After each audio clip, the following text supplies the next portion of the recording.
ദിനമായിട്ട് ആചരിക്കുന്നത്? പി.എൻ. പണിക്കർ നല്ലൊരു വായനക്കാരനായിരുന്നു അല്ലേ? തന്റെ 17-ാം വയസ്സിലൊരു ഗ്രന്ഥശാല വരെ സ്ഥാപിച്ച ഒരാളായിരുന്നു പി.എൻ. പണിക്കർ. അപ്പൊ നിങ്ങളൊക്കെ വായിക്കാറുണ്ടോ? ഏതൊക്കെ തരം പുസ്തകങ്ങളാണ് നിങ്ങൾ വായിക്കാറുള്ളത്? എന്തിനാണ് നിങ്ങൾ വായിക്കാറുള്ളത്?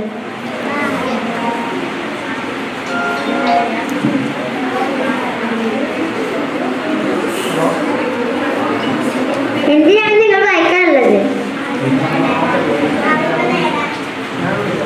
അറിവ് നേടാൻ. അപ്പൊ പുസ്തകം വായിക്കുമ്പോ ശരിക്കും നമ്മളൊരു പുസ്തകം എടുത്താല് അതിന്റെ ഉള്ളിലെ കഥ അറിയാൻ നമുക്ക് എപ്പോഴും ഒരു ആകാംക്ഷയുണ്ടാകും. പിന്നെ ആ പുസ്തകം വായിക്കുമ്പോ അതിലെ ഒരു കഥാപാത്രമാകാൻ നമുക്ക് കഴിയണം. ആ പുസ്തകത്തിലെ എല്ലാ കഥയും നമ്മുടെ മനസ്സിലൊരു ചിത്രമാകണം. ആ പുസ്തകത്തിലെ എല്ലാ അനുഭവങ്ങളിലൂടെയും നമുക്ക് സഞ്ചരിക്കാൻ കഴിയണം. ഇപ്പറഞ്ഞ കാര്യങ്ങളൊക്കെ ഉണ്ടാക്കാൻ നമുക്ക് കഴിഞ്ഞാലേ ആ പുസ്തകം നമുക്ക് വളരെ ആസ്വദികരമായി വായിക്കാൻ കഴിയുകയുള്ളൂ.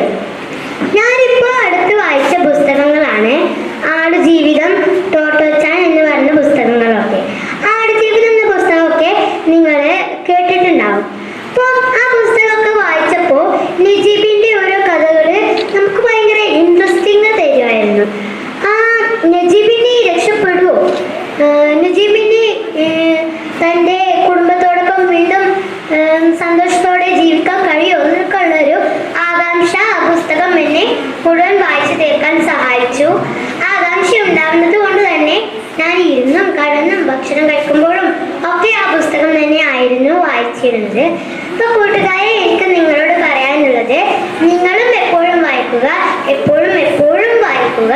കുഞ്ഞുണ്ണി മാഷിന്റെ വരികൾ ഓർക്കുക: വായിച്ചാലും വളരും, വായിച്ചില്ലേലും വളരും, വായിച്ചാൽ വിളയും, വായിച്ചില്ലേൽ വളയും. അപ്പോ നിങ്ങൾക്ക് നല്ലൊരു വായനാ ദിനം ആശംസിച്ചുകൊണ്ട് ഞാൻ ഇവിടെ നിർത്തുന്നു.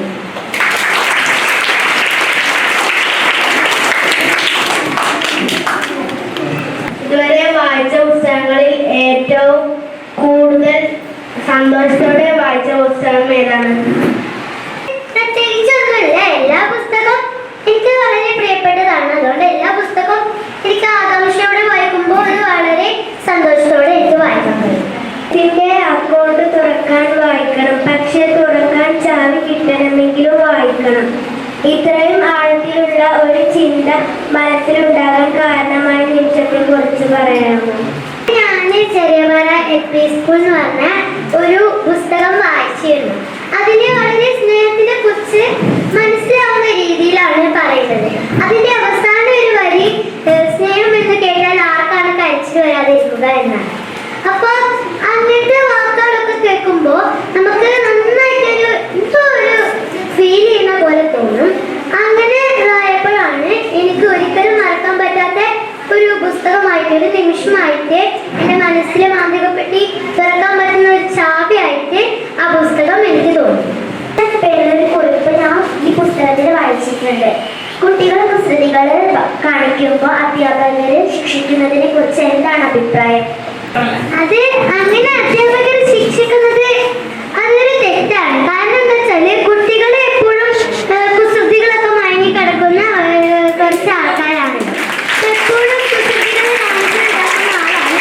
അങ്ങനെയുള്ള കുസൃതികളൊക്കെ വീട്ടിലെടുത്ത് അങ്ങനെ ശിക്ഷിക്കുന്ന അധ്യാപകര് അവർ ചെയ്യുന്ന ആ ഭാഗം വളരെ തെറ്റാണ്. ക്ലാസ്സിലെ പാഠപുസ്തകത്തിൽ സ്വന്തം ഡയറി കുറിപ്പ് ഉൾപ്പെടുത്തിയിട്ടുണ്ട്.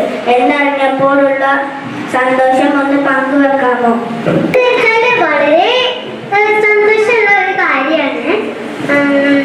5ാം ക്ലാസ്സിലെ പാഠപുസ്തകം മുതൽ എന്നെക്കാട്ടും മുതിർന്ന കുട്ടികൾ പഠിക്കുന്നതെന്ന് പറയുമ്പോൾ എനിക്കത് ഭയങ്കര സന്തോഷം തോന്നി.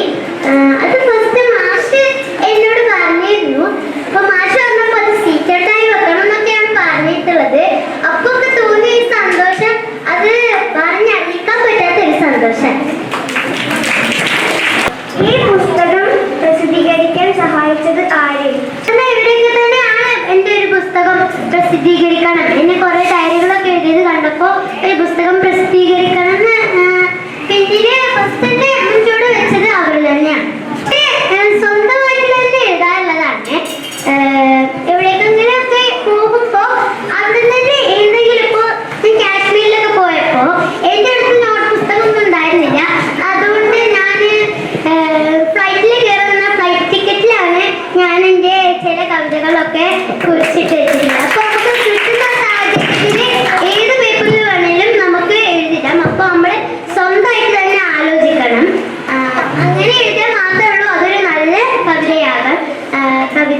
പുറത്താകാൻ സാധ്യതയുണ്ട്. എനിക്ക് എന്താ പറയേണ്ടതെന്ന് അറിയില്ല. കാരണം ചോദിക്കുന്ന ചോദ്യങ്ങൾക്കൊക്കെ ആറ്റിക്കുറുക്കിയ മറുപടി വളരെ അർത്ഥവത്ത്. ഞാൻ ആലോചിക്കായിരുന്നു, ഞാൻ ഈ 70-ാം വയസ്സിൽ ഒരു പുസ്തകം പ്രസിദ്ധീകരിച്ചിരിക്കുകയാണ്. 7-ാം വയസ്സിൽ അല്ലെങ്കിൽ 8-ാം വയസ്സിൽ ഒരു പുസ്തകം പ്രസിദ്ധീകരിച്ച ഈ കൊച്ചുമിടുക്കിയെ എന്താണ് എനിക്ക് പറയേണ്ടതെന്നല്ല. അത് പ്രസിദ്ധീകരിക്കപ്പെട്ട സാഹചര്യം കൂടി വളരെ ഉൾക്കൊണ്ട് ആ കുട്ടി സംസാരിച്ചപ്പോൾ എനിക്ക് പറയാൻ വാക്കുകളില്ല. അതാണ് സത്യം.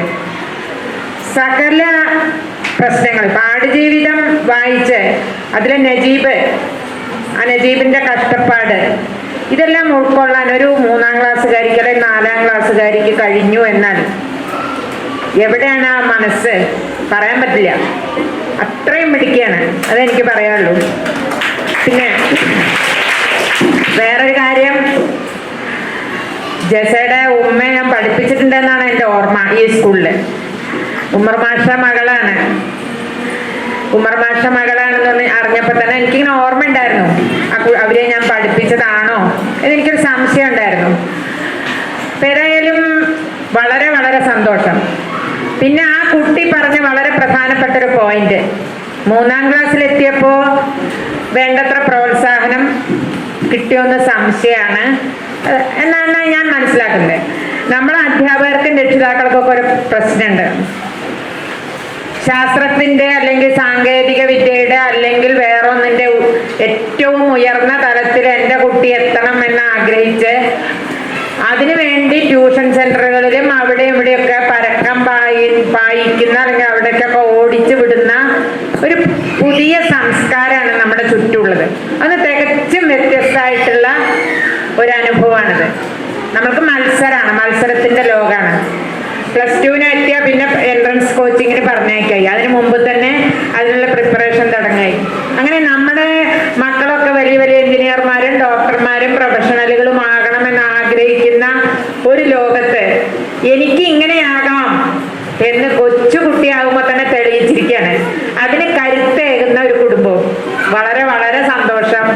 എൻ്റെ അനുഗ്രഹത്തിന് ആവശ്യമൊക്കെ എനിക്കറിയില്ല, പക്ഷെ വീണ്ടും എഴുതണം. ഇതൊന്നും പോരാ, ഇവിടെ നിന്ന് നിൽക്കാൻ ആ കുട്ടിക്ക് കഴിയില്ല എന്നുള്ളതാണ് ഇതിൽ എനിക്ക് പറയാനുള്ളത്. വായനയാണ് ആ കുട്ടിയെ ഈ ലോകത്തെത്തിച്ചത്. വായിപ്പിക്കാൻ അല്ലെങ്കിൽ വായനയ്ക്ക് സഹായിക്കാൻ അവരുടെ കുടുംബം, ഉമ്മ പരമാവധി സഹായിച്ചിട്ടുണ്ട്, അധ്യാപകർ സഹായിച്ചിട്ടുണ്ട്. 3-ാം ക്ലാസ്സിലെ അധ്യാപകനെ പോലെ അല്ലെങ്കിൽ അധ്യാപകരെ പോലെ നമ്മുടെ അധ്യാപകർ ഇനി ആവരുത്. നമ്മുടെ ഈ സ്കൂളിൽ ഇതേപോലെയുള്ള കുട്ടികളുണ്ടായിരിക്കണം, അല്ലെങ്കിൽ ഉണ്ടാവണം. അത് ചിത്രകലയിലായാലും സംഗീതത്തിലായാലും എഴുത്തിലായാലും അവരുടെ കർമ്മശേഷി വികസിപ്പിക്കാനുള്ള പ്രവർത്തനം ഈ വായനാ ദിനത്തിൽ തന്നെ തുടങ്ങണം എന്നാണ് ഇവിടുത്തെ ഒരു പൂർവ്വ അധ്യാപിക എന്ന നിലയിൽ നിങ്ങളോട് അഭ്യർത്ഥിക്കാനുള്ളത്.